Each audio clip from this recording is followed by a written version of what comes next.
What did it take to dominate in 2025? Vision, grit, and a rock-solid core, to name 3 of the common qualities we found among the women we spoke to this year. And today, we're talking about these women who have built monumental businesses with these qualities. And it all starts with one simple but powerful truth. Building a legacy begins and ends with your mindset. This is your masterclass in building an empire from the ground up. If you'd like to watch the full interviews, we've linked to them in the description below.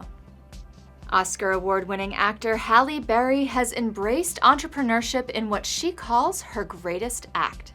This second act landed Halle on the 2025 Forbes 50 over 50 list, and as she told me during an interview for that list, she feels invigorated by the work she's doing to promote women's health and to end the stigma that so often surrounds menopause. This journey was sparked by a shocking diagnostic failure. Halle was told that she had herpes when she was actually experiencing perimenopause. She relaunched her wellness company into something called Respin Health, aiming to be a one-stop shop for all things menopause. Respin offers information, coaching, nutritional advice, and also personalized exercise guidance. We need education, we need federal and state funding dollars, doctors need to be retooled. You mentioned my misdiagnosis. Yes, that's true, and I can't say I really blame my doctor. He was a wonderful doctor, right? He just didn't have the education because only 13% of doctors in our country really understand the menopausal body. It's one chapter in medical school, so you can't really blame them. But as the years go by, we will be able to blame them because when you know better, you do better. And we're talking about this loud and proud now, right? Women are coming out of the shadows. We're not afraid right now to start asking for what we need. I think doctors are starting to hear about this more and more. It's incumbent upon them to go back and get retooled and get the education that they never got, because half the population makes it to midlife as women, and we deserve health care. We deserve doctors that actually know how to treat our bodies. You ask yourself, is that too much to ask? No, it's not. It's really not. We deserve that. Michele Kang, the majority owner of the Washington Spirit and number 5 on the 2025 Forbes list of the most powerful women in U.S. sports, is on a mission to revolutionize women's soccer. Raised in South Korea, Michele's father taught her there was no difference whether you're a girl or a boy, and encouraged her to work hard and pursue her dream of becoming a CEO. Michele even convinced her parents to lend her the money saved for her wedding to fund her first year of college. Her early career followed a meticulous 3-decade plan: consulting to learn all the aspects of business, then work at a large organization to master leadership skills, and finally, leading a major company. When she started her healthcare tech company, Cognizant, she used her IT background to apply unconventional ideas, similar to how Uber revolutionized transportation, to improve healthcare efficiency and quality. We asked Michele what she considers to be her biggest win while running a company. I don't know whether it's the biggest win, but I think that because of just what I said in terms of like trying to do something different, and in 2004, at that time, President Bush actually declared that every American who wants to have an electronic medical record will have one by 2014, and started investing in healthcare. In terms of IT, it was a massive investment. So a lot of big companies like IBM and all the large IT typical companies came in. But yet, they really did not have the necessary tools, or they're really kind of stuck with the vested interest in keeping the status quo and the legacy systems, as opposed to newcomers coming in and say, that's really not how you should do it. There are different ways of doing it, totally different ways of doing, sort of like not unlike what Uber has come in and really totally revolutionized personal transportation. Whether it's our renowned 30 Under 30 Summit or Forbes BLK Summit, Forbes events draw eyeballs from around the world. This year, 2 of our most viewed videos came from panels at these events and highlighted the economic powerhouses of Atlanta, Georgia, and Columbus, Ohio. Kandi Burruss has had an illustrious career in entertainment, from writing Grammy hits to Broadway hits, and Lucy Guo took us on her career journey from co-founding AI startup Scale and her new venture, Passes. I was having a conversation with my friend just yesterday, and she was asking me, like, who were the people that I looked up to in the industry? Like, who are the people that inspire me?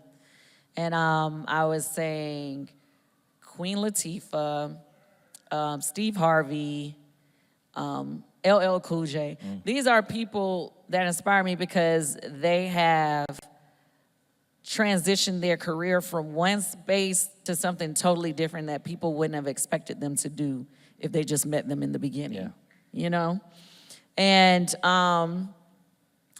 then she hit me back and she was like, well, your name is on that list as well. And I was like, well, you said the people that inspired me. And she was like, well, no, you're on my list. And it made me be like, oh, it made me feel like that was so sweet. But, I guess I aspired to do those things, and seeing them being able to see Queen Latifah back in the early 90s go from, rapper to, producer of television, actress, manager. She was managing artists. She was doing all kind of stuff. And so that was an inspiration for me to be like, you know what? I was a teenager still. So for me, it was like, wow, I'm going to do the same thing. And I guess I spoke that and I've done that, and I feel like I'm constantly working at taking it to the next level and accomplishing that dream of, being in that list of greats. Yeah. Lucy's early ventures showcased extreme cleverness. By 5th grade, she was registering domain names like watchvampirediaries.net and photoshopping play buttons onto the trailers to stick ads on the site, monetizing traffic searching for TV episodes that didn't yet exist. We asked Lucy what her biggest takeaway is from her career journey and how she's learned to optimize and give back. I think it's optimized for learning and always be willing to help people out, because everyone that you help out unselfishly, I do think karma is a real thing. It comes back at you. And when you are successful, I think you should reinvest into the ecosystem. So nowadays, I'm literally just trying to find all my favorite products and people that I just believe in and reinvest in them. Because I remember what it was like, first starting out, and I had all these people just help me with no questions asked, and I don't think I would be here today without doing that. Emma Grede, a serial entrepreneur and CEO of Good American, proves that the biggest professional gains come from pushing past your comfort zone. She chases fear, finding that when she feels uncomfortable, something good usually follows. Emma's journey began with a leap of faith. She left a corporate job because she decided she was a killer who could do it better herself. Though her first venture was, in her words, a mess full of mistakes, she learned that sometimes you just need to not overthink things. I think the lesson that I probably would like to think about the most is that, I feel like we all believe that there is some time that will come and that the stars will align and everything will be just right for you to make that step, to push through, to change something that you're doing. And the truth is, it's never the right time. The truth is, there's always going to be something on the horizon. There'll always be something that it doesn't quite line up.